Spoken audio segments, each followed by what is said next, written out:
Então, oi pessoal, boa noite a todas e todos. Então, vamos dar início. Ó, acabou de chegar. Então, vamos dar Estou esperando começar a início. gravação. É isso aí, ele adivinhou. Oi, André, boa noite. Olá, boa noite. Então, vamos começar o nosso encontro de hoje e a gente vai ter a nossa 7ª roda de conversa dessa disciplina. E o tema de hoje é articulações entre anos iniciais e anos finais do ensino fundamental, né? Então, antes de apresentar nossos queridos convidados, assim, eu quero só dizer que esse é um tema importante para a gente incluir nessa disciplina. Em primeiro lugar, porque ele é um tema que eu posso dizer assim, vocês me corrijam se eu estiver errado, que não é tratado nos cursos de licenciatura em matemática. E deveria muito ser, ou seja, os cursos de licenciatura em matemática, todos que eu conheço, eles simplesmente ignoram os anos iniciais, em particular a matemática dos anos iniciais, né? Assim. Então, a estrutura da docência na educação básica e as culturas profissionais docentes envolvidas causam uma ruptura entre os anos iniciais e os anos finais do ensino fundamental, né? Assim.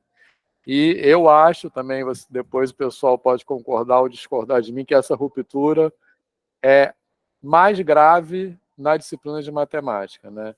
Então, existe uma visão que eu acho que é muito importante nós, como professores e professores de matemática, formados em matemática, né, assim, desconstruirmos uma visão que é comum entre os professores que lecionam matemática no Fundamental 2, de que aquela matemática do Fundamental 1 ou a forma como a matemática é ensinada no Fundamental 1 é mais rasa.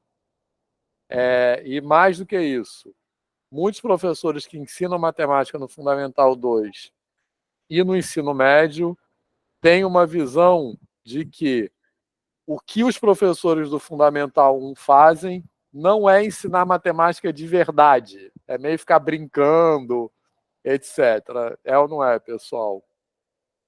Tá certo o que eu falei? Então, eu acho que a gente precisa falar sobre isso, porque essa visão é completamente equivocada.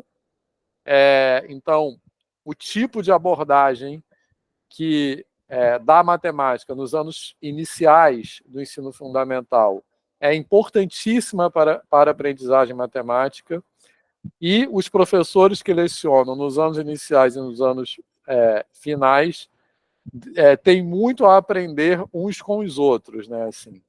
Então, a nossa conversa hoje é sobre isso. Na verdade, eu acho que a gente deveria ter uma disciplina inteira sobre a matemática dos anos iniciais no curso de licenciatura em matemática, mas como não tem, essa disciplina aqui, como vocês sabem, né, assim, eu já comentei isso, cada tema que a gente discute aqui poderia ser uma disciplina.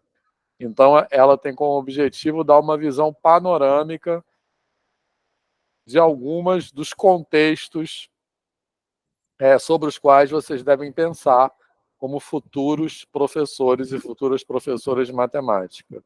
Beleza? Então, para falar sobre isso hoje, nós temos a honra de receber nossos queridos amigos. Vou começar a falar em ordem alfabética. Então, André Novaes, que está ali, dá um oi aí.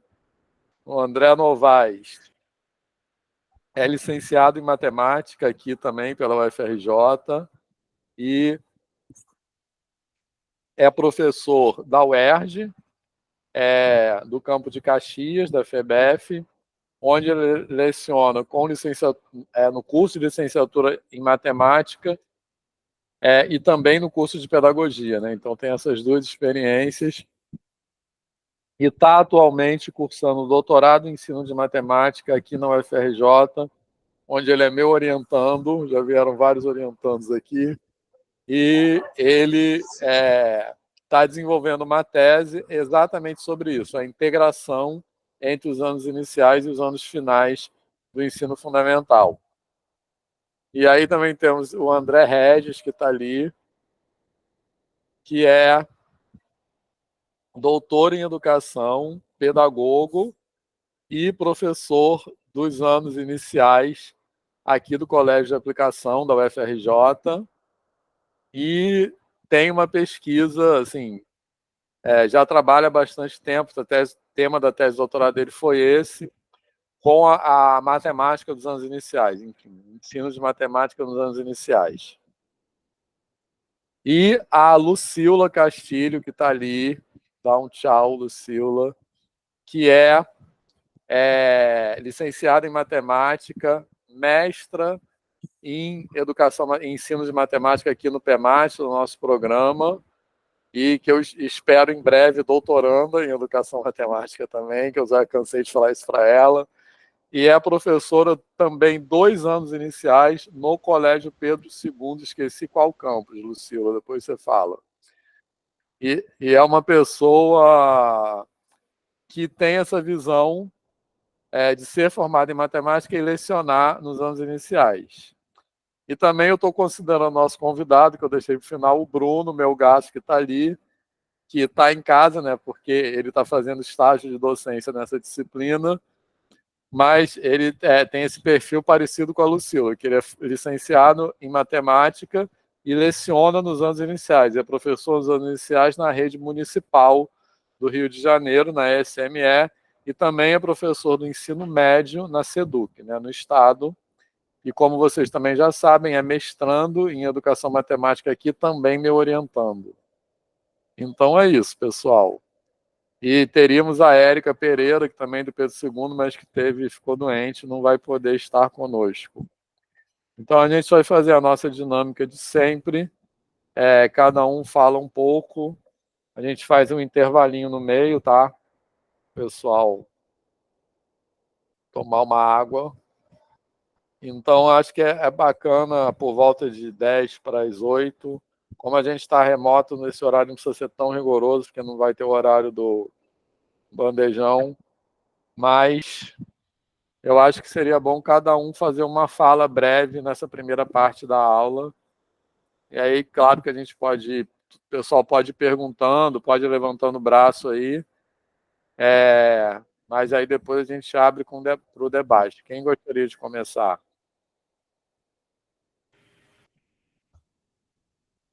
A gente não combinou uma ordem, mas assim, escolham aí agora. Ninguém evocou. Um. Tá. Bom, quem é voluntário? Eu posso começar, Vitor? Então pronto. Eu vou começar. Começa aí, então.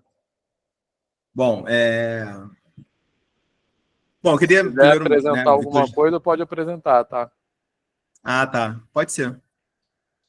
Eu vou apresentar um negócio aqui daqui a pouco. Só comentar um pouquinho, né, por que eu resolvi pesquisar nessa área, né? Então, como o Vitor falou, eu atualmente dou aula no curso de licenciatura em matemática e em pedagogia, né? Mas antes de entrar para a UERJ, já estava querendo pesquisar nessa área,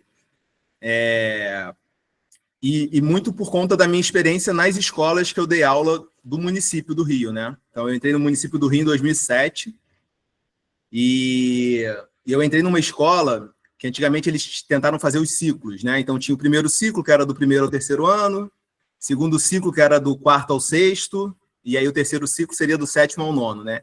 E algumas escolas que, por exemplo, só vão até o 5º ano, por exemplo, elas tiveram que incluir professores para dar aula no 6º ano, porque no 6º ano seriam os especialistas, né? Os ditos especialistas. Então, eu entro numa escola dessa. Assim que eu me formo na UFRJ, eu passo para o concurso e aí eu entro numa escola dessa. Ou seja, eu me vi num ambiente onde tinha eu de professor de matemática, mais um professor de português, mais um professor, e o resto todos eram professores dos anos iniciais, né? E aí é curioso, porque a gente, primeiro que recém-formado, né? Você, bem ou mal, está perdido ainda na profissão, você vai se formando durante a profissão, não tem jeito. Acho que a formação inicial tem esse nome por conta disso, né? É um formação. Ninguém tem o intuito de terminar a formação de um professor em 4 anos. Então, eu entrei nessa escola e aí é muito curioso, porque, assim, várias professoras dos anos iniciais vinham me perguntar coisas. E, assim, são coisas que eu não sabia responder. Então, assim, porque a questão toda é essa, né? A professora vinha para mim e falava assim, André, eu estou com um aluno que ele não está conseguindo entender como que divide. Você pode explicar para ele como é que divide? E aí, assim, a questão dela não era dividir. Não é que ela não sabia dividir. É a questão que a gente fala do saber do professor de matemática, né? Eu não tenho que saber simplesmente o conteúdo, mas eu tenho que saber como passar isso para alunos e como passar isso de maneiras diversas, né? E eu me peguei sem saber. Eu falei, cara, eu não tenho a menor formação para isso, né? Então, isso começou a me instigar, assim, a me deixar curioso, a correr atrás, né? Então, a minha curiosidade vem muito disso, dessa troca minha com os professores dos anos iniciais, nesses 15 anos que eu fiquei no município, praticamente. E eu aprendi muito com os professores dos anos iniciais, né? Então, assim, eu tive trocas muito legais, assim, aprendi, inclusive, esses saberes, né? De como ensinar alguns conteúdos. E aí eu queria começar aqui fazendo um questionamento, né, que eu acho que é importante. Assim, a gente ouve muito, quando a gente está na sala dos professores, né, que eu digo que é um lugar meio, meio maldito, assim, de falas horrorosas, né? Mas a gente ouve muito, assim, de colegas professores de matemática, a seguinte frase. Não, o pessoal vai mal em matemática porque quem ensina, né, quem faz o letramento matemático não são os especialistas. São professores de formação geral. E aí eles não têm uma boa formação, por isso que as pessoas não sabem matemática, né? E aí eu sempre gosto de fazer essa pergunta para quem fala isso, né? Quantos anos depois dos professores generalistas, os professores especialistas ficam com esses alunos? Quem fica mais tempo com o aluno? São dos anos iniciais ou dos anos finais e médio, né? O André é muito bom de fazer perguntas que deixam a pessoa em xeque-mate. Vai lá. É verdade, Rafael. É bem tóxico. Tem muita coisa boa também, né? Mas, assim, é um lugar... As pessoas que vão viver a sala dos professores vão perceber. Eu sinto falta da sala dos professores. Eu estou na universidade, isso é uma coisa que eu sinto falta, né? Tem um lado bom, que você não ouve algumas coisas absurdas, mas tem um lado ruim que você também não consegue trocar com as pessoas, né? Mas isso é uma pergunta, assim, que eu gosto de fazer, né? Bom, então, assim, você que é o professor especialista e pega esse aluno no 6º, no 7º ano, você vai conseguir, então, dar conta do que o professor dos anos iniciais não conseguiu, né? E aí é que eu vejo que não. Que, assim, esse lugar do ensino da matemática dos anos iniciais, eu costumo brincar que comigo não está, porque não está em nenhum curso de formação, né? O normal está esvaziado, então não é no normal que se faz mais isso. A pedagogia é praticamente um bacharelado, né? Você tem, muitas vezes, a maioria das universidades tem uma disciplina de matemática. Então, na UFRJ tem uma disciplina de matemática para o pedagogo, um semestre. Na UERJ de Maracanã tem um semestre. Lá na UERJ que eu dou aula, são 2. Ainda é muito, né? Porque, no geral, é um semestre. Então, assim, o que você consegue, né, produzir de conhecimento ali, né, de saberes, para professores, e aí eu vou começar aqui a dar fazer uma apresentação aqui rapidinho. Eu nem lembro mais como é que apresenta as coisas. Me traumatizou a... É nessa setinha aí, do lado da mãozinha. Não, eu já cliquei aqui, estou esperando ver se vai. Nada ainda, né?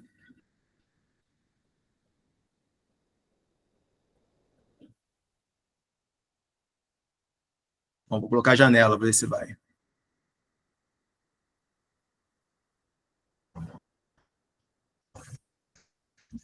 Apareceu, pessoal? Não, né?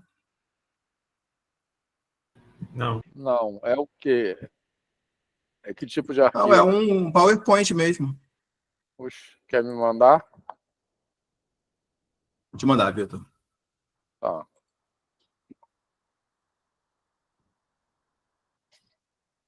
É curioso. Agora apareceu. Agora foi. Ah, peraí. Vocês estão vendo uma nuvem de palavras aí? Sim. Sim. Ah, beleza. Não, então, é só essa brincadeira, né? Que eu costumo dizer que a matemática dos anos iniciais aquela brincadeira de criança, comigo não tá, né?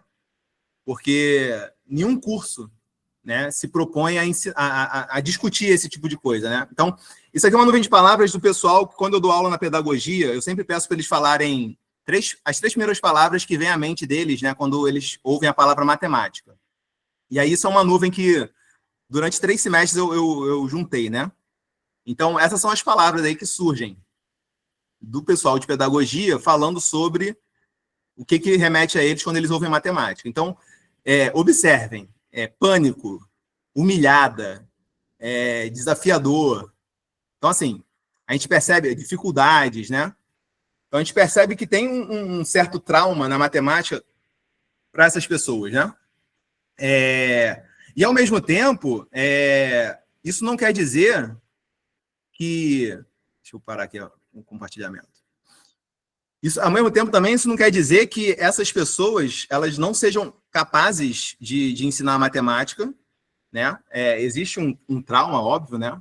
Mas, assim, existem muitas coisas que eu pergunto para os meus alunos de licenciatura e eles não sabem responder e que, muitas vezes, as professoras que estão na sala de aula dos anos iniciais, elas conseguem me responder.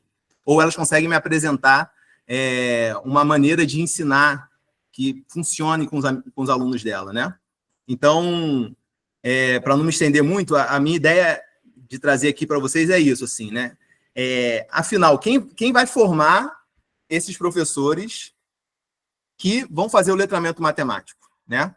Porque, assim, quem forma essas meninas que têm esses traumas todos durante um semestre para dar aula de matemática? Vai ser o especialista? E aí foi o que o Vitor falou. O especialista, ele discute na formação dele matemática dos anos iniciais?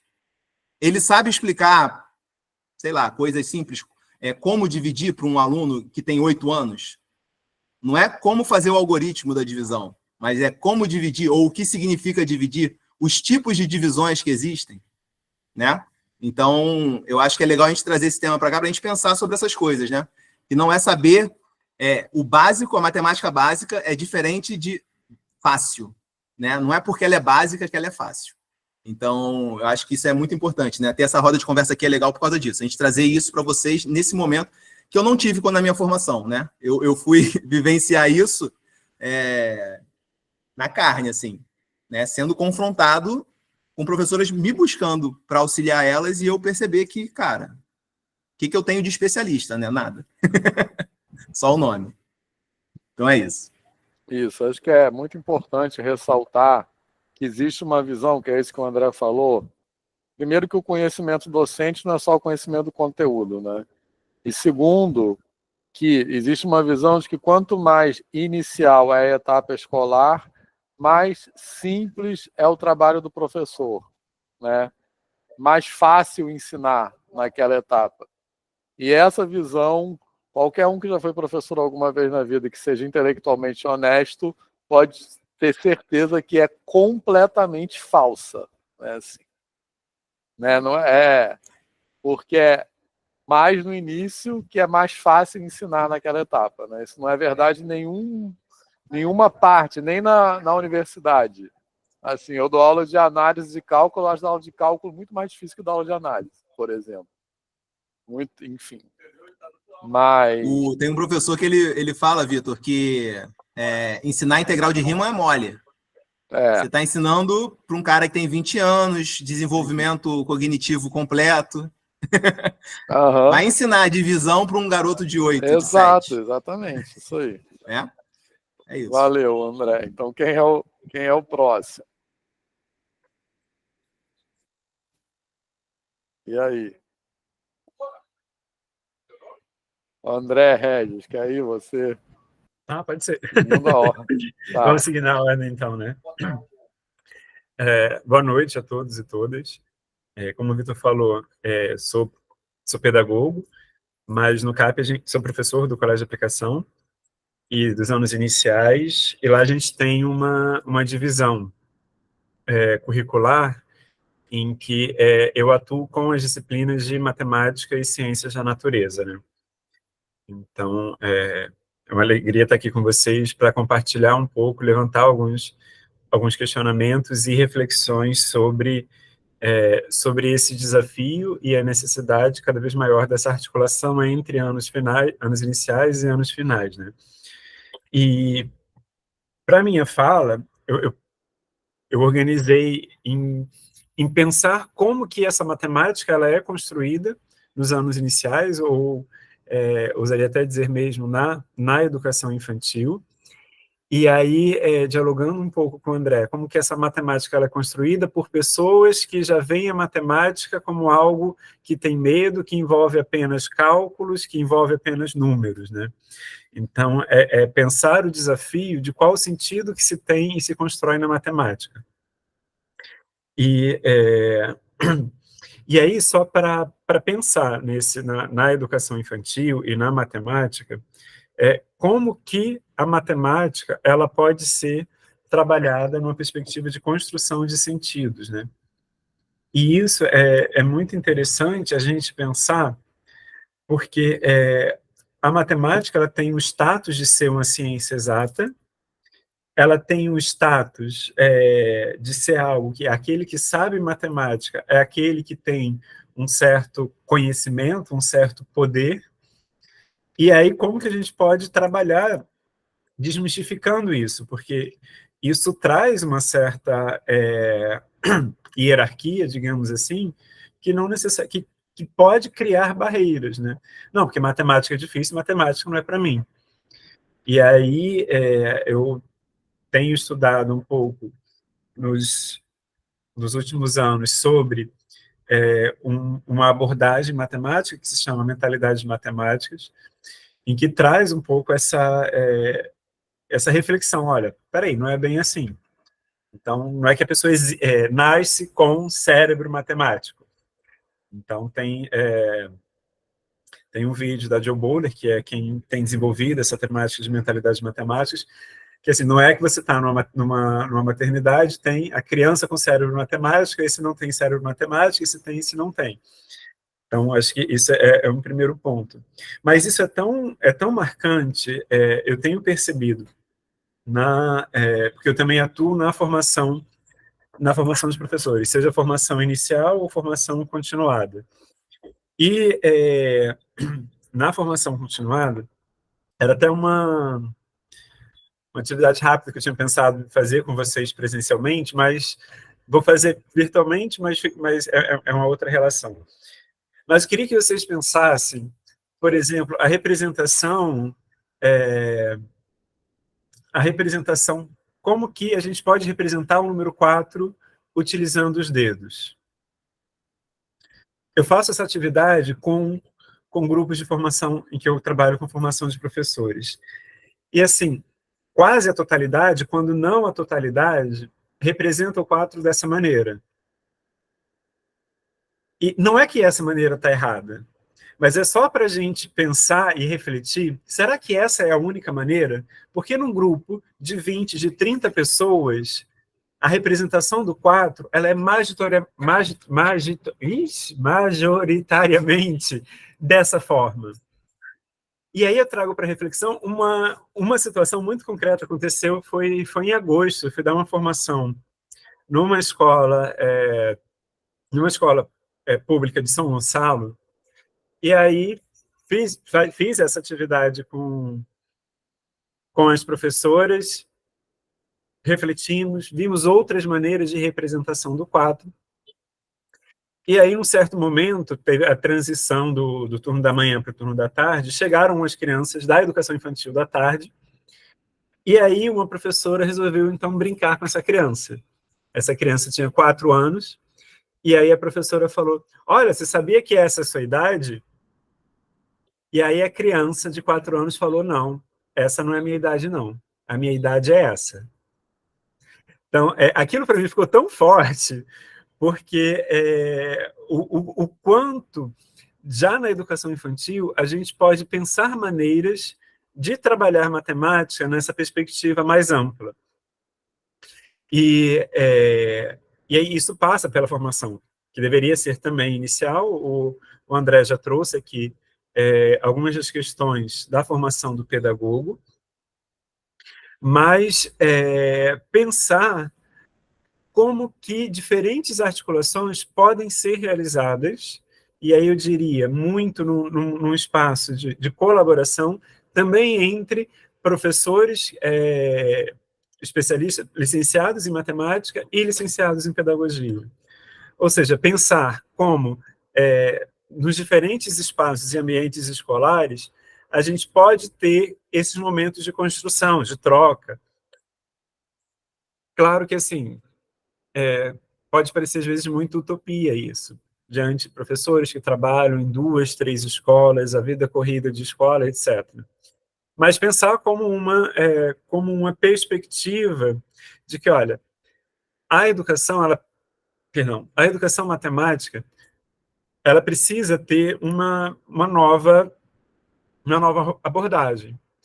Tem alguma coisa acontecendo do jeito que está, que não está indo legal. E aí, um caminho é esse de responsabilizar. Não, mas é que o povo lá dos anos iniciais, eles não fizeram o trabalho deles direito. E isso é algo muito comum de se ouvir. Ou, não, é porque nos anos iniciais é só brincadeira. Ou, bom, quando chega no 6º ano, aí é que eles vão aprender matemática de verdade. Como se todo o processo anterior não fosse uma matemática, ou fosse uma matemática de mentirinha, ou enfim. Mas pensar como que essa articulação e interlocução, ela pode ser consolidada, ela pode ser levada em consideração.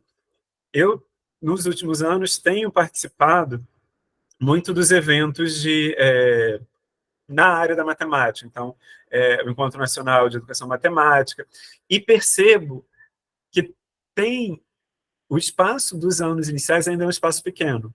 E aí eu acho que são 2 críticas, né? Uma autocrítica, no sentido de que os pedagogos, muitas vezes, por tantas dificuldades, não se veem como parte, não, mas é o Encontro Nacional de Ensino Matemática. Eu não sou matemático, eu sou pedagogo. Então, muitas vezes, acaba deixando de lado. E outro qual é o espaço que as organizações desses encontros levam exatamente para o debate do ensino da matemática, da educação matemática nos anos iniciais. E eu achei muito interessante esse ano, eu tenho um curso de extensão que eu ofereço anualmente, que se chama Fazer e Pensar Matemática nos anos iniciais do ensino fundamental. Até que o André é um convidado que ele dá um dos módulos, que é pensar a arte de dobrar e as relações com a matemática, né? A arte dobradura e as relações com a matemática. E esse ano eu tive um número assim, até interessante de matemáticos, de licenciados em matemática, que participaram do curso, né? É interessante que eu tenho estudantes de pedagogia e de matemática, isso nas outras edições também tinham, mas de professores, de licenciados em matemática, esse foi um dos cursos que teve maior quantidade. E aí um deles falou assim, explicando o porquê ele estava fazendo aquele curso. É que, no cotidiano dele, muitas vezes, ele recebe estudantes no 6º e no 7º ano que têm, por exemplo, dificuldades com as 4 operações. E aí ele pensou e buscou esse curso como uma possibilidade de ajudá-lo a ajudar as crianças que ele recebe. Então, pensar a necessidade desses espaços de diálogo e de construção, né? Uma outra coisa que eu queria trazer, que é pensar que matemática é essa, né? Ou como eu falei anteriormente, a matemática, que é uma matemática de verdade, sim, que existe nos anos iniciais, mas acho que é uma concepção que a gente precisa compreender, que a matemática dita como uma ciência exata, e isso pode, acredito, pelo que eu conheço, o Vitor já deve ter problematizado algumas vezes com vocês, mas o que significa ter essa concepção e indicar isso também nas nossas práticas docentes, né? Vocês enquanto futuros professores e futuras professoras também. Que às vezes, por ser uma ciência exata, a gente entende que há uma resposta correta. e muitas vezes valoriza mais a resposta do que o processo. E um outro ponto é quais são os diferentes caminhos que se pode ter para chegar a uma resposta, né? Então, eu queria... Deixa eu só fazer aqui rapidinho, colocar aqui em modo apresentação. Queria fazer rapidamente com vocês. Eu queria que vocês me dissessem, nessa imagem que eu vou compartilhar com vocês,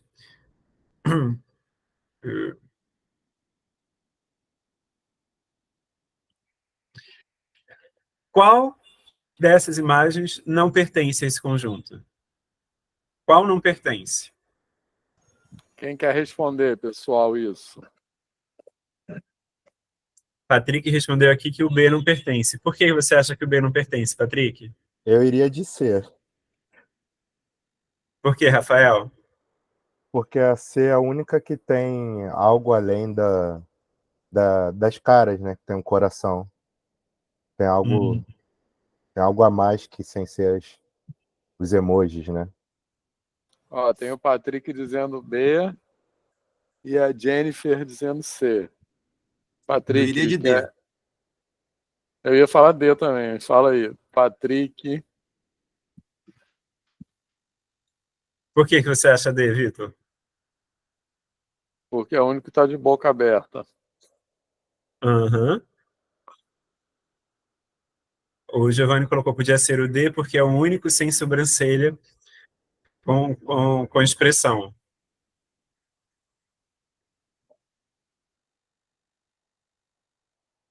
Ok. Patrick, acredito que seja C realmente, porque tem algo além do rosto, exatamente igual que o Rafael falou. Beleza. Nesse aqui, qual que vocês acham que não pertence?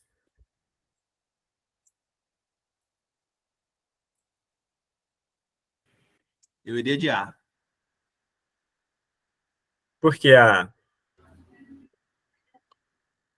Uau, A tá dando lavada. Por que a... A D são 4 bolas mesmo ou tem mais alguma coisa que eu não estou vendo? São Não, 4 né? Cara, luas. eu achei que era neve. Achei que era bola de neve. Aí eu falei, Olha, eu acho que É a algum aluno lua. meu, mas é a lua, é a lua. eu acho que É a algum lua. aluno meu perguntaria por que algum não pode pertencer. Porque parece que tudo pertence. Ok. Vou passar mais rápido só pra gente... E aqui, qual não pertence? Esse é bom. Por quê? Porque a...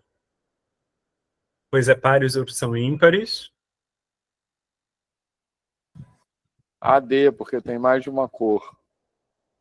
A D, porque tem mais de uma cor. Ah, mas aí a B tá sublinhada. E a A tá com fundo azul. Isso. A B é primo. É, a B é primo. Eu pensei isso também, B é primo. Olha que bacana. Só para gente pensar, em cada uma dessas atividades, a resposta pode ser a A, pode ser a B, pode ser C, pode ser a D. Porque mais importante do que a resposta é a justificativa. E foi uma coisa tão bacana, quando eu fiz isso com minhas crianças do 2º ano do ensino fundamental. Eu não lembro se eu falei, mas eu sou professor do 2º ano, ou seja, crianças de 7, 8 anos. Já fiz isso também em formação de professores, etc. E as crianças são tão incríveis. Teve uma que falou assim, André, a letra D. Por quê? Bom, porque a letra D é a única que ela está conectada com todas as outras 3. Então, se vocês observarem... deixa eu colocar aqui. Olha só, aqui a D, ela está pegando aqui, está pegando... Tem relação com a A, tem relação com a B e tem relação com a C. Enfim, e aí é interessante a gente suscitar essa reflexão na matemática com as crianças, de pensar essas diferentes possibilidades. Mas uma coisa muito interessante, que depois dessa atividade, umas crianças me perguntaram, tá, André, mas qual é a resposta certa? Eles haviam se convencido que a justificativa que os colegas deram, tanto para a letra A, quanto para a letra B, quanto para a letra C, quanto para a letra D, eram válidas. Mas nessa ideia de que a matemática você precisa ter uma resposta certa, é tão impregnada nas crianças que, não, mas tá, e qual é a certa? Qual delas não pertence? Pode que um pessoal aqui ficou pensando nisso. Sim, sim, porque a gente é muito condicionado a isso. Então, e aí pensar esse tipo de atividades como as diferentes abordagens que a gente pode dar e diferentes também níveis de profundidade. Por exemplo, com as minhas crianças, eu estava trabalhando a questão de par e ímpar, e alguns falaram exatamente, 42, porque o 42 é par. O André Novaes já falou, olha, já trouxe um outro conceito que a gente pode estar trabalhando também. Tem atributos, mas tem os números. E é bacana esse tipo de atividade, por exemplo, em que a gente pode pensar para as crianças construírem.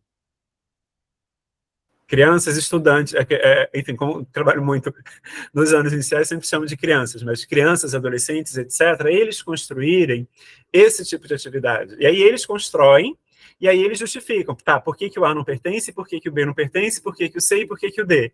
E aí depois, isso pode também virar um espaço em que a matemática, em que a atividade que a criança propôs, construiu, seja ofertada para a turma. E a turma, às vezes, vai pensar outras estratégias. Então, percebem que é uma outra relação que a matemática encontra nas situações, no como o indivíduo lida com a matemática, que a matemática é muito mais do que números, é muito mais do que você simplesmente fazer operações. Eu faço a chamada, e aí eu hoje resolvi fazer a chamada de maneira diferente. Eu falei, olha, vou fazer a chamada e nessa chamada tem um segredo. E eu quero que vocês descubram qual é o segredo. E aí eu fui chamando, só que eu não chamei na ordem convencional. E aí eu chamei a primeira criança, depois a última, a segunda, depois a penúltima, a terceira, antepenúltima.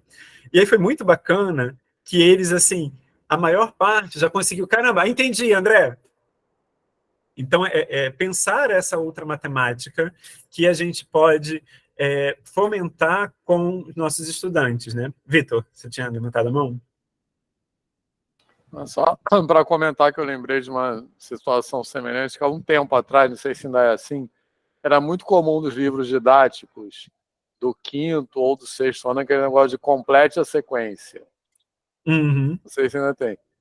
E, tipo assim, esse negócio de complete a sequência, beleza, você quer que a pessoa reconheça um padrão e tal, acho que é legal isso tudo, mas, assim, esse tipo de questão complete a sequência não tem resposta certa. Assim, você tem a sequência 3, 6, 9. Qual é o próximo? Se eu quiser falar 24, problema meu, entendeu? Assim. Então, justamente, o que o André falou, eu acho que é muito importante.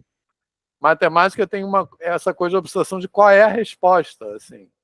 E a gente se preocupa muito em como formular as perguntas, etc. Então, olha a riqueza dessa atividade, como o André descreveu, como isso pode gerar outras coisas, e como essa coisa de que realmente essa atividade não tem resposta certa, porque tem vários critérios que as pessoas podem pensar para dizer qual é, e nenhum está mais certo ou mais errado do que o outro.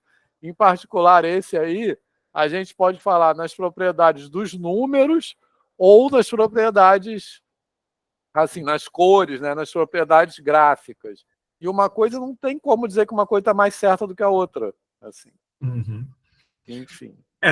Isso é um conceito que, na abordagem de mentalidades matemáticas, a gente chama de... É um tipo de atividade que é piso baixo e teto alto. Ou seja, é uma atividade que possibilita que as pessoas que estão envolvidas nos seus diferentes níveis de conhecimento e profundidade de conhecimento consigam participar. É fácil, é difícil? E aí uma coisa também interessante em atividades desse tipo é que, embora à primeira vista você tenha pensado uma resposta, Depois, como as pessoas vão compartilhando, você começa também a pensar outras possibilidades. E aí é pensar também esse espaço de sala de aula de matemática como um espaço de compartilhamento de estratégias. E aí uma coisa que só para finalizar minha fala, que eu acho que é muito importante, que se a gente tem esse espaço se a gente deseja esse espaço de compartilhamento de estratégias, é um espaço em que o erro ele deve ter uma outra configuração. É pensar o erro como parte desse processo de aprendizagem, não como algo ruim. E isso porque, se eu tenho medo de errar, eu não vou arriscar. Agora, se eu não tenho medo de errar, eu vou arriscar mais. Se eu vou arriscar mais, eu posso construir outras possibilidades. E aí, só mesmo, agora assim, para finalizar, deixa eu só fazer. Espera aí, deixa eu parar aqui e colocar uma tela em branco. Só para. Ah, tinha, pior que tinha. Uma situação em que uma criança foi construída uma situação problema e isso. E para a resolução você tinha que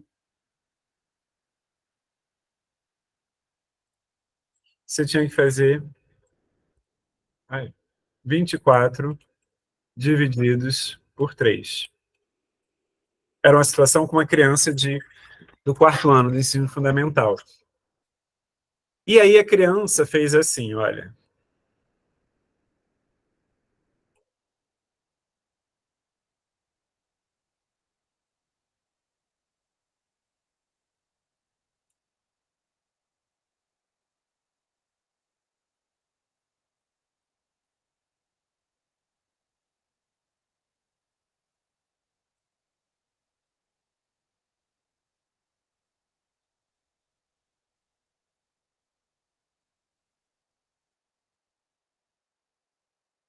E aí ela vem aqui e escreve que o resultado é 8. O que vocês pensam dessa resolução da criança?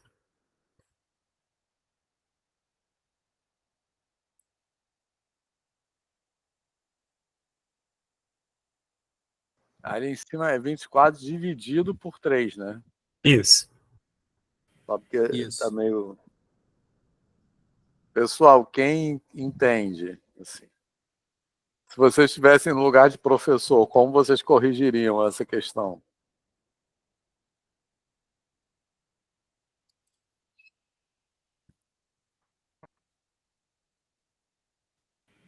Um de cada vez, pessoal.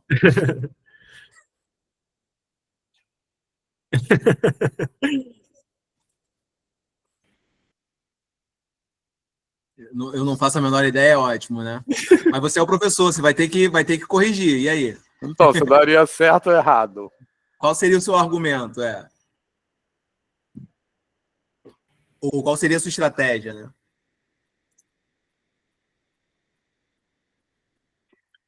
Ele não está Andrés, é muito errado. legal, né? O Eliseu falou ele não está errado em quesito de resposta, não é isso? Isso. Isso eu acho legal. Fui na aula da Janete ontem, e aí surgiu essa discussão, né? O professor, mas ele achou o resultado certo. E aí é curioso, porque eu passei por isso quando eu era professor do ensino médio, que os alunos falavam assim, André, você não me deu certo, mas eu achei o mesmo resultado. Como se o resultado, né, fosse o importante, né? Então, por exemplo, o aluno chegou ali, 24 divididos por 3, a gente sabe que vai dar 8. Então, se ele fizer ali 5 mais 3 igual a 8 e colocar o resultado 8, eu vou dar certo? Acho que o Eliseu está querendo falar.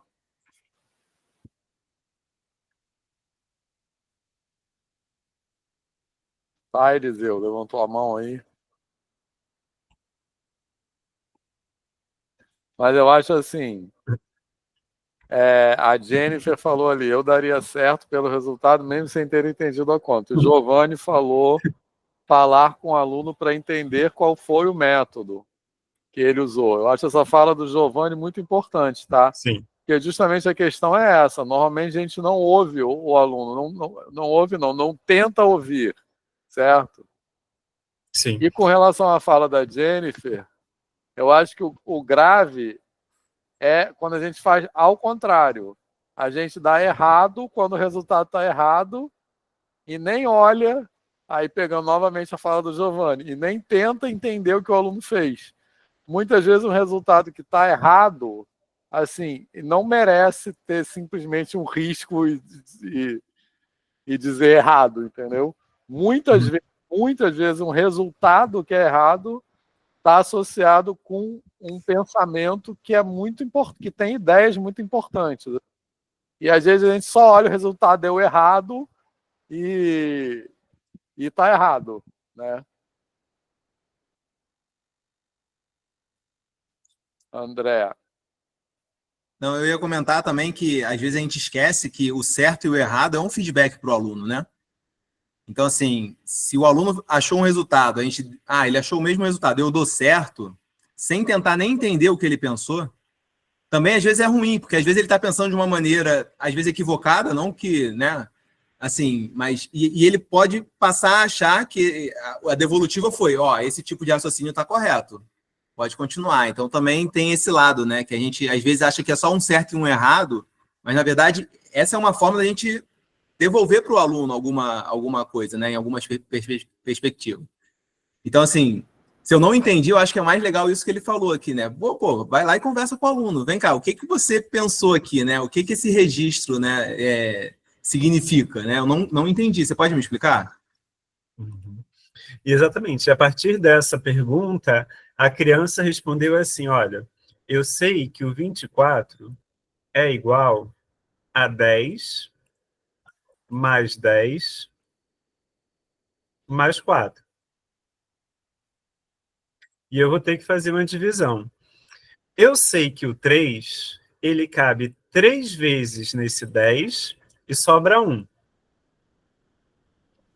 O 3 cabe 3 vezes nesse 10 e sobra 1.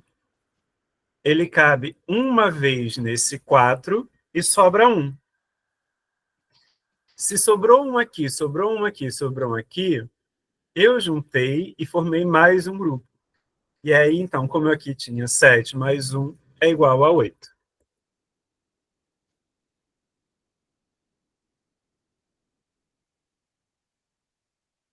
Olha só E aí, pessoal? Que interessante. Assim, não eu estava lendo que alguém falou alguma coisa assim dos algoritmos, né? Porque o algoritmo, ele não necessariamente ele vai dizer o como a criança pensou, né? Aplicar algoritmo não significa que a criança compreendeu conceitualmente as operações. Eliseu levantou a mão? Sim, Eliseu, quer falar?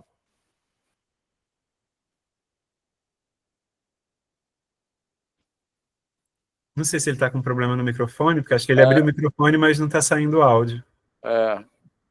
Isso. Mas escreve aí então, Eliseu. Uhum. Mas só para a gente pensar o quanto isso é... Sim, pode escrever. O quanto é mais importante do que os procedimentos, do que os algoritmos, é a construção do pensamento matemático. E isso vai nos anos iniciais, vai nos anos finais, eu acho que vai para a vida, né? Eu costumo dizer que eu sou uma pessoa que gosta muito de matemática, que estudo matemática, que trabalho com matemática, que pesquiso matemática, mas que não tenho uma tabuada decorada. Nem eu. E, assim, quando eu era criança, minha avó ainda até dizia, dorme com a tabuada embaixo do travesseiro. Eu fazia, porque assim, a avó falava, a gente fazia, né? Mas não dá muito certo não, gente. Não adianta a técnica de a tabuada embaixo do travesseiro. Não fez com que eu memorizasse. Eu tentei isso com análise, também não deu certo, não. Mas não saber a tabuada decorada não significa que eu não saiba o resultado de multiplicações. Então, para resolver, e isso é uma outra questão que a Jo Boaler fala, é que mais importante do que a velocidade é a profundidade. Ou seja, mais importante do que eu responder de imediato é eu responder numa construção que para mim faça sentido. Então, para perguntar, quando me perguntam quanto que é 8 vezes 6, André, minha estratégia, bom, 8 vezes 5, 40. 40 mais 8, 48. Então, mas é uma estratégia minha. E aí a gente pode pensar tantas outras estratégias que podem surgir e que talvez façam mais sentido do que simplesmente decorar e responder, né? Juliana colocou aqui, tinha pavor de esquecer a tabuada na escola, pois tinha semanalmente prova de tabuada. Nossa, Pois é. que Então, pesadelo. Pesadelo. Então, enfim, encerro por enquanto minha fala, mas só para dizer esse desafio da construção de uma matemática que é pautada não em aplicar regras e procedimentos, mas trabalhar numa compreensão conceitual. Porque nesse exemplo que eu compartilhei aqui com vocês, a criança ela tem a ideia de divisão, que é de quantos cabe. Então, ela não aplicou o algoritmo, mas fez algo que fazia muito mais sentido para ela. O Eliseu escreveu aqui, olha, eu achei bem interessante o método utilizado, pois muito definem o jeito certo, mas podemos fazer de várias formas. Eu, por exemplo, dividiria por 2 e diminuiria por 4. Na minha cabeça faz sentido. No segundo, diminuiria, acho que dividiria, enfim. Mas, só para a gente pensar, que é isso? Qual o espaço que tem nas nossas aulas de matemática para que as crianças construam o seu pensamento, e não para que as crianças simplesmente apliquem regras e procedimentos que para elas não fazem sentido. Isso. Tem só um comentário, tem uma fala ali do João Gabriel, que eu acho também que é muito importante. Eu acho que pior é dizer que está errado quando o aluno começa resolvendo de uma maneira diferente, né? Eu acho que é muito comum a gente... Professores de matemática são formados de uma forma que eles olham uma coisa que o aluno faz e eles comparam com a maneira padronizada de resolver. E se o aluno faz de uma maneira diferente, ele dá errado, né? Assim. E pode estar completamente certo por um caminho diferente, ou pode mesmo, como eu falei antes, chegar a um resultado errado, mas ter ideias importantes que precisam ser reconhecidas, valorizadas e estimuladas. E aí eu acho que para isso a gente precisa lembrar o que significa para um aluno receber uma devolutiva desencorajadora, né? Especialmente para alunos nos anos iniciais, né? E lembrar que o nosso feedback que a gente dá para o aluno tem que visar a formação daquele aluno, né? Assim. Então, o que significa dar uma resposta para um aluno, o tom dessa resposta, o que isso provoca naquele aluno, né? Assim. E aí eu tenho que dizer uma coisa que eu já tenho repetido bastante, que na nossa profissão de professor, o nosso compromisso não é com o conteúdo, é com o aluno. Então, Lucila. Oi, gente, boa noite. Sou Lucila Castilho, trabalho no Pedro II, da Tijuca 1. Trabalhamos juntas, Érica e eu. Ela pediu desculpas, está doente, né? E não conseguiu participar. Aliás, está fazendo projetos muito bacanas lá no campus, com crianças negras, em parceria também com outro colega fazendo recuperação dentro do turno para atender umas crianças que chegaram agora de sorteio e estão com bastante dificuldades. Muito, muito boa, muito bom o trabalho da Érica. Eu vou me autodescrever, estou fazendo isso sempre, tá? Eu sou uma pessoa de pele mais clara, descendente de indígenas, então meus olhos são pequenos, maçã do rosto grande, uso óculos verde, cabelo liso na altura dos ombros. Trabalho sempre com anos iniciais, embora tenha uma formação matemática. Eu fiz o normal, né, que o pessoal chamava de normal, depois chamou de formação de professores no ensino médio, a nível médio. Agora precisa ter a faculdade de pedagogia. Depois eu fiz a matemática na UERJ, a especialização na UERJ e o mestrado no... Eu tenho uma colega normalista aqui.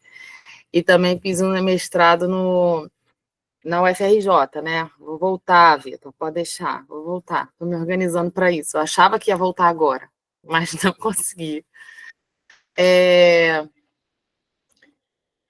Engraçado, né? A gente olha assim para o André Regis, e aí eu tenho certeza que quando ele está dando essas formações, as pessoas deduzem que ele é matemático, que ele fez a matemática, e não que ele fez a pedagogia. Mas comigo é o contrário. Por que será, né?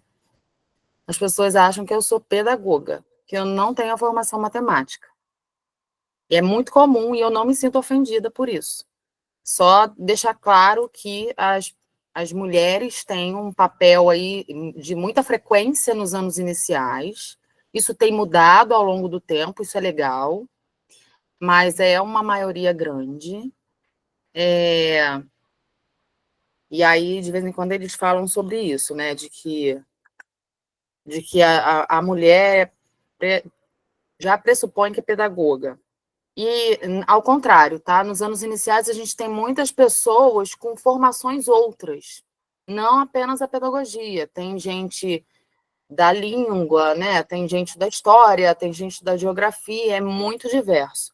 E a gente dá aula de várias matérias. Lá no Pedro II, a gente tem a possibilidade de fazer isso que o André faz no CAP, de dividir. Já fiz isso, de ficar só com ciências e matemática.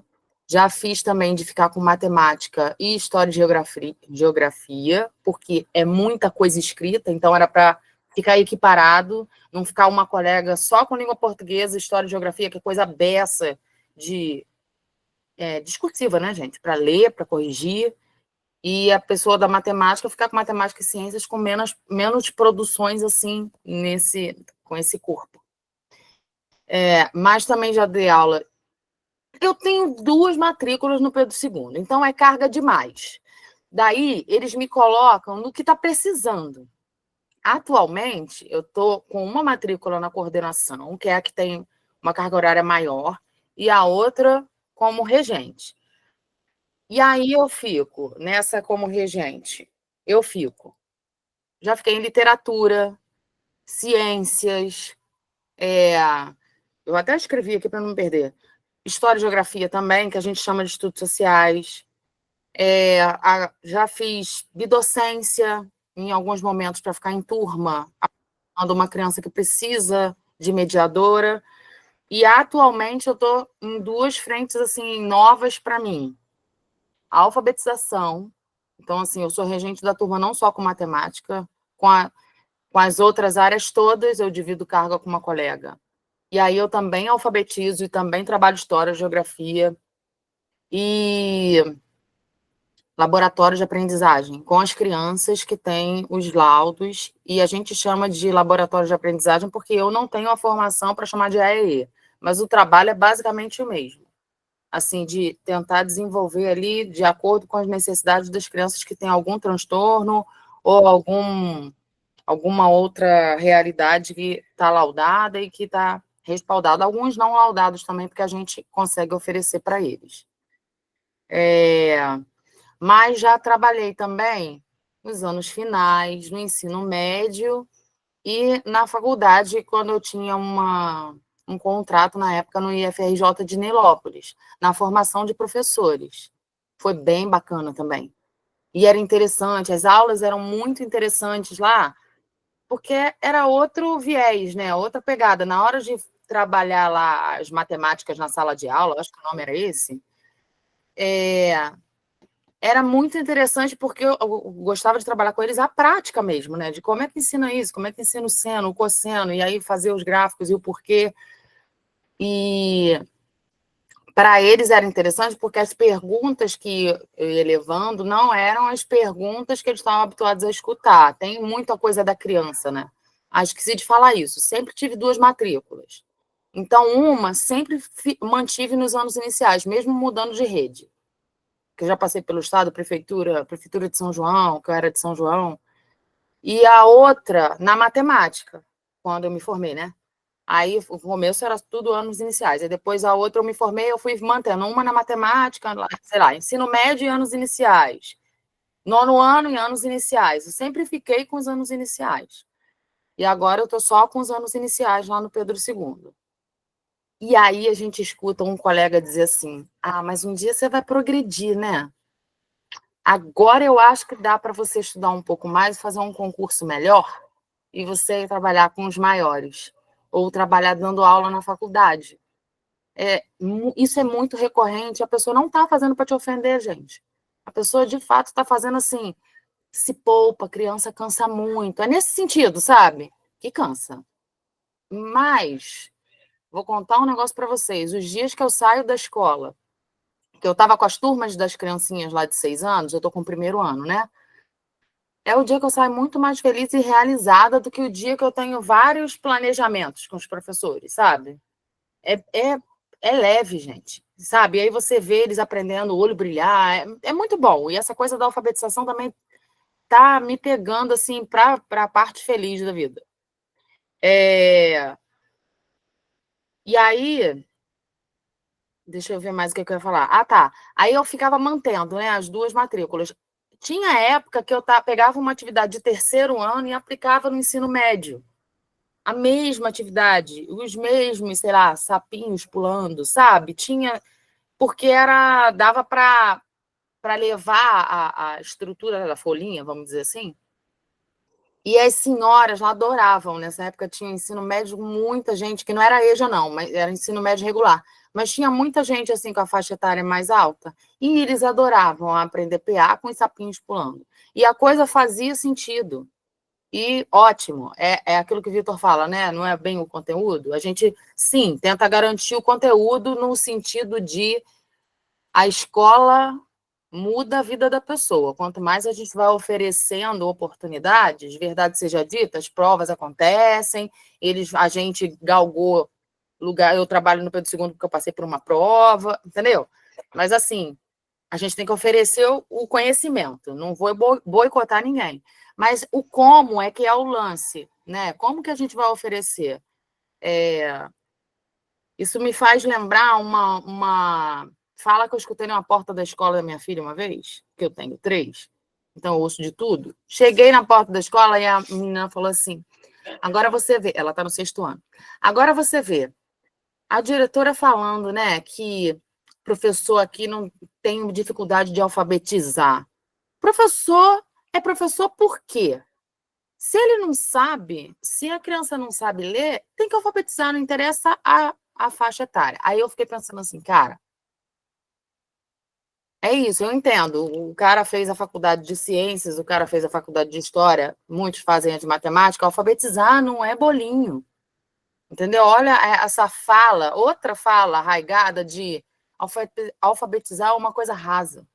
É besteira, qualquer um faz. Primeiro que pintar na tua frente, você vai conseguir alfabetizar. Então, assim, eu entendo a indignação dessa mãe. A escola precisa fazer alguma coisa. Se chegou até ali, alguma coisa tem que ser feita. Eu concordo nesse lance. Mas não do qualquer um pode, sabe? Acho bem complicado, né? A sociedade que a gente está vivendo. Eu fui anotando coisas aqui, gente, para tentar falar um pouco de tudo. A nuvem de palavras que o André trouxe, eu bem printei, tá, André? Vou falar para você. E aí, depois, eu vou fazer com as crianças, para saber o que as crianças colocam. Porque a gente sabe que, ao longo do tempo, a matemática, primeiro, é assim, eles amam, melhor aula, eu só peço para educação física. Mas é a melhor aula, não sei o quê, não sei o que lá, melhor aula. E aí, depois, isso vai perdendo. Quanto mais vai ficando abstrato, a coisa vai se perdendo, né? O olhar, assim, a coisa do, caraca, entendi, isso vai mudando, caindo um pouco. Tem umas coisas que eu acho que a gente escolhe mal também. Um exemplo, produtos notáveis. A gente chama o A mais B ao quadrado, não sei o que lá. Depois veio Bhaskara, e tem A, e tem B, e tem C, é outro A, é outro B, é outro C, é outro comportamento. Então, assim, tem horas que a gente mesmo, professor, escolhe letras que podiam ser outras, gente. Por que a gente usa a mesma letra sempre? Já que é para formatar, só para mostrar o comportamento, acho que a gente também faz umas escolhas que geram dúvidas neles, sabe? E aí eles estão ali se apropriando de um monte de coisa ao mesmo tempo, tudo muito abstrato, sabe? Agora eu entendo que até os materiais didáticos vêm com uma outra pegada, de mostrar geometricamente, e a coisa já melhorou um bocado. Mas existem umas escolhas que a gente faz que tem que tomar cuidado na hora de não boicotar o nosso próprio trabalho. O que eu ia falar um pouco mais? Das altas habilidades, eu achei muito interessante. Esse exemplo que o André trouxe, da criança que fez de maneiras distintas, isso acontece muito se a gente consegue incentivar que eles escrevam. Escreva, vamos fazer, o que você está pensando? Aí um faz de um jeito, o outro faz do outro jeito, e a gente discute. Discute por que o do fulano está certo? Por que o do fulano está certo também? Onde o pensamento de um está guardado no pensamento do outro? Que relação eles têm? Então, esse tipo de discussão é muito rico, mas as pessoas encaram como perda de tempo.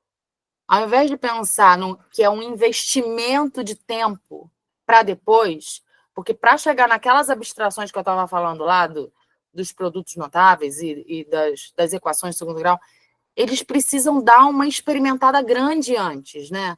Como que a gente ensina? Como que a gente ensina a divisão? Tem gente que se surpreende quando a gente fala assim, então, dá para ensinar a divisão no primeiro ano, sim, dá para ensinar a divisão na educação infantil. E aí a gente vai propondo essas coisas, né, de trabalhar alguns conceitos, mas as pessoas entendem que ensinar matemática de verdade só acontece depois do 6º ano, que é quando as letras aparecem, né, quando a gente começa a fazer o matematiquês que o europeu trouxe. Então, assim, isso é muito forte. E é forte entre os professores. Eu vou um exemplo. Quando mudou para a base, e aí tem uma sessão chamada álgebra, muita gente, isso foi uma chuva de gente falando assim, agora a gente vai ter que ensinar álgebra para as crianças. E aí, a gente precisou discutir com os colegas, eu não estou malhando não, tá, gente? É só para a gente ter ideia de como a coisa não é... A gente faz coisas. Isso as colegas que ensinam, inclusive, a matemática. E aí a gente falou, não, mas olha só, aquela hora que a gente estava trabalhando sequência, isso também dá para algebrizar. Aquela hora que a gente estava ensinando, aí ficava, sabe, em igualdade, comparando quantidades, e a gente estava algebrizando coisas também. É só porque não é agora, a gente não vai ter que fazer letra, botar nada disso, não. Nem transformar a letra no quadradinho, sabe? E entubar só porque está com um quadradinho. Não é isso, não é isso. A gente faz essas experimentações. Então, eu posso adicionar aqui, adicionar também, retirar também. Algumas propriedades que a gente via e que agora estão super surgindo no Instagram, aqueles videozinhos assim de mágicas, sabe? De que eu quero fazer 2.000 menos 145. Então, se você tirar um em cima e tirar um embaixo e subtrair, olha, dá o mesmo resultado. E aí vem o vídeo, aquele vídeo viraliza, porque olha só como é fácil de ensinar matemática. Então, assim, são experimentações que a gente faz com os pequenos e que dão subsídios para depois eles irem compreendendo as partes mais abstratas da matemática lá, né? Em relação à sequência, até o Vitor estava falando da sequência, né? Que eu posso botar um 24, o problema é todo meu. Às vezes a gente faz com os menorzinhos para pintar. E aí faz assim, pintar, ou então fazer um formato, sei lá, círculo, triângulo, quadrado, círculo, triângulo, quadrado. Aí a professora faz assim, círculo, triângulo, Ele está esperando que ele vai enfiar um quadrado e continuar depois. Mas, às vezes, a criança vai lá no começo da sequência. Ou então bota só 3, sabe? Círculo, triângulo, quadrado. E se ela botar quadrado, círculo, triângulo, quadrado, círculo, sabe? Fazer um outro arranjo dali para frente? Ou escolher outras cores? Amarelo, azul, vermelho, amarelo. Se ela botar amarelo, azul, vermelho, amarelo, amarelo, azul, vermelho, amarelo, ao invés de recomeçar e só fazer um de cada um, vocês estão conseguindo entender o que eu estou falando? Então, assim, a professora falava assim, ele errou. Eu falei assim, não, ele errou não. Peraí, ele fez outro padrão. Não é o padrão que você estava esperando.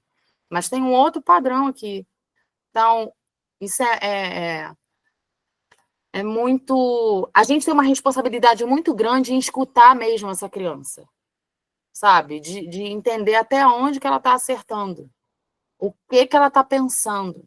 De vez em quando as colegas lá, como eu estou na coordenação, de vez em quando as colegas falam assim, eu vivi isso no 3º ano, semana passada.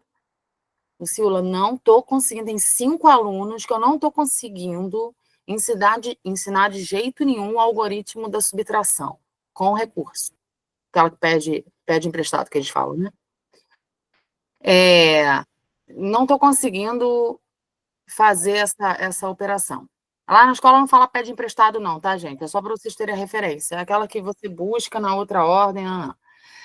Aí fui eu, aí junto, grupinho, trabalho com material, não sei o que, começa a olhar o algoritmo para entender qual é o erro que a criança está cometendo. Tem uns que pegam de baixo, tem uns que guardam em outro lugar, fazendo confusão com a adição. Sabe, assim, e os erros são os mais fantásticos possíveis. Aí volto eu para a sala de aula com a criança. Aí, olha só, esse aqui está pensando assim, assim, assado. Eu acho que eu consegui combinar com ele o algoritmo como a gente está fazendo. Esse aqui já está misturando assim, assado. Quando a conta tem um 0, ele faz de um jeito. Quando a conta não tem o 0, ele faz de tal jeito. Então, essa coisa da escuta é muito rica. E é rica para a gente. Que a cada vez que você escuta uma criança, geralmente você pensa assim, então fulano do ano passado talvez errasse desse jeito aqui. Porque é um erro que faz muito sentido. Mas eu preciso também admitir que é muito difícil a gente fazer isso com uma sala superlotada. Pensa em uma turma de 45 no 2º ano. Ou como que você vai ouvir um por um? É muito difícil, sabe?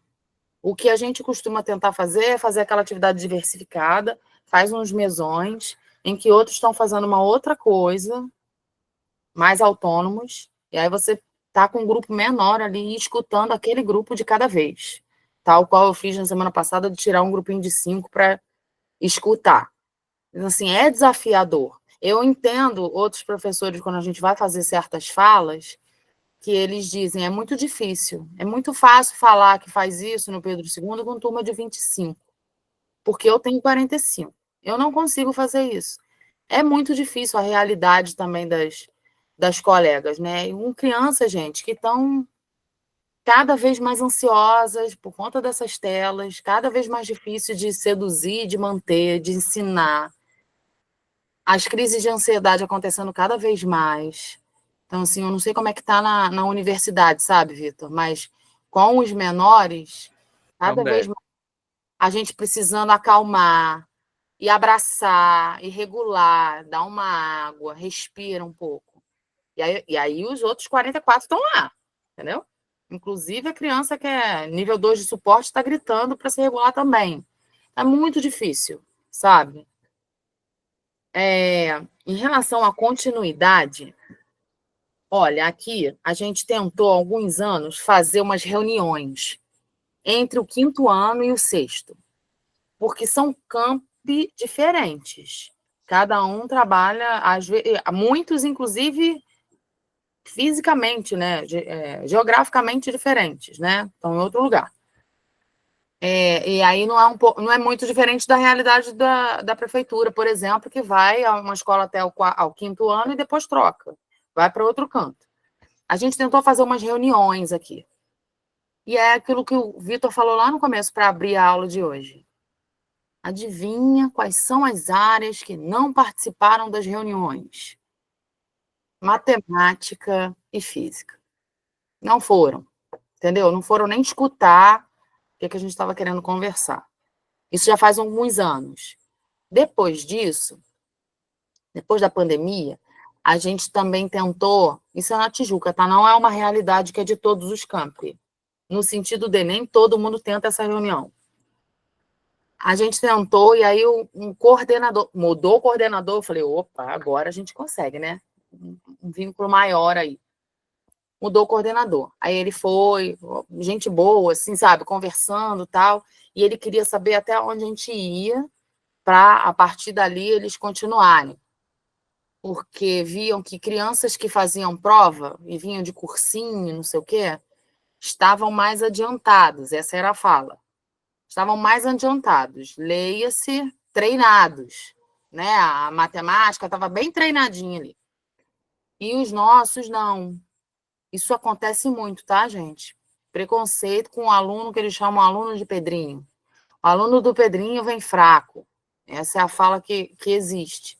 Na verdade, a gente faz todo um incentivo ali de construção, de raciocínio e tal. E aí eu achei curioso, por que eu estou contando isso? Eu achei curioso que eu falei assim, não, a gente faz sim, por exemplo, até adições, eu dei um exemplo, adições de frações heterogêneas. Aí ele falou assim, tá, mas como vocês fazem? Ué, vocês dão isso? Jura que vocês dão isso? Eu falei, damos sim. Mas como que você faz? Eu falei, por fração equivalente.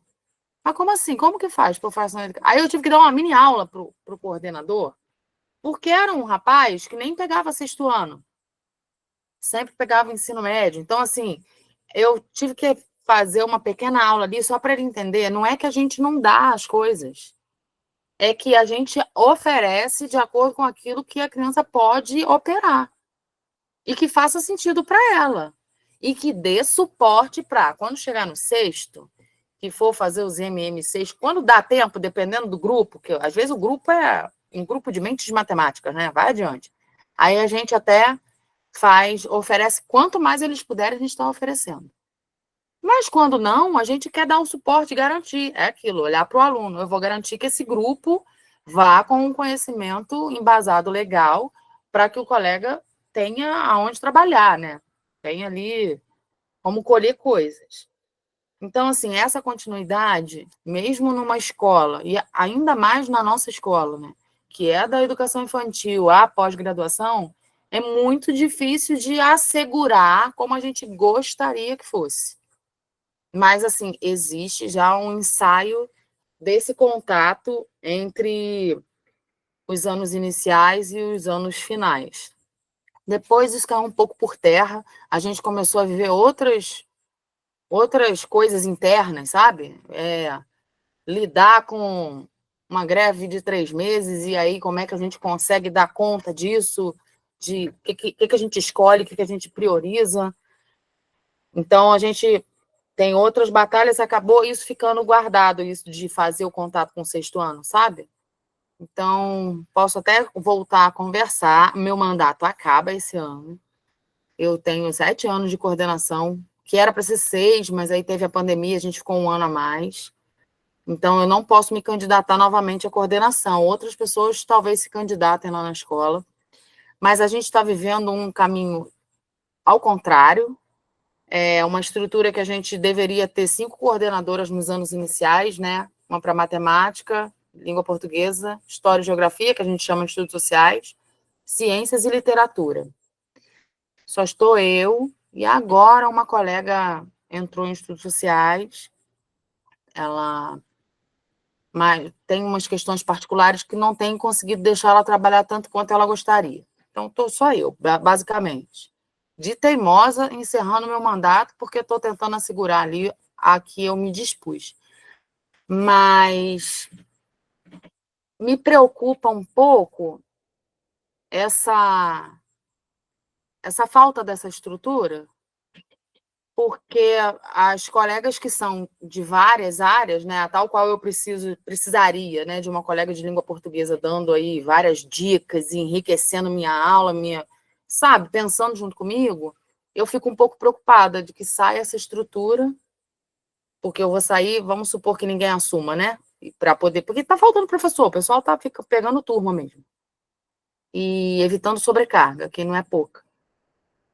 Eu não sei como é que vai ficar essa matemática, sabe? Essa coisa de pensar a matemática, ter alguém para fazer boas sugestões e falar que não está dando certo por aqui. Então, vamos tentar isso? Então, vamos tentar isso? Porque é essa a minha função lá também, né? Eu estou um pouco preocupada com isso. Deixa eu ver. Acho que eu consegui falar tudo que eu tinha. E a parte do erro, o que eu estava estudando no mestrado era isso, né? As falas dos estudantes, a escuta do estudante, embora a minha pesquisa tenha sido assim, com base em relatórios, análise de relatórios, mas era pautada nessas falas, né, dos professores, o que o professor considerava a partir do erro do aluno. E isso muito me encanta no sentido de a gente precisa escutar, não interessa só na matemática, não, em tudo quanto é área, e não só as crianças típicas, sabe, as atípicas também. Essa coisa da interação, quanto mais interação, mais a gente consegue compreender e enriquecer o nosso repertório também, nosso campo conceitual, para poder ter oportunidades até de melhorar a nossa aula, sabe? Enfim, não sei se eu colaborei tanto assim com o objetivo da aula que vocês estavam pensando para hoje, mas é o que eu posso trazer por enquanto. E aí o restante da aula a gente vai interagindo mais. Isso aí, valeu, obrigado. Lucila, então acho que agora a gente faz intervalo, na volta o Bruno fala, beleza? E aí a gente abre para discussão. Então, intervalo de 10 minutos. A gente volta umas 8h10, mais ou menos, beleza? Então, valeu, pessoal.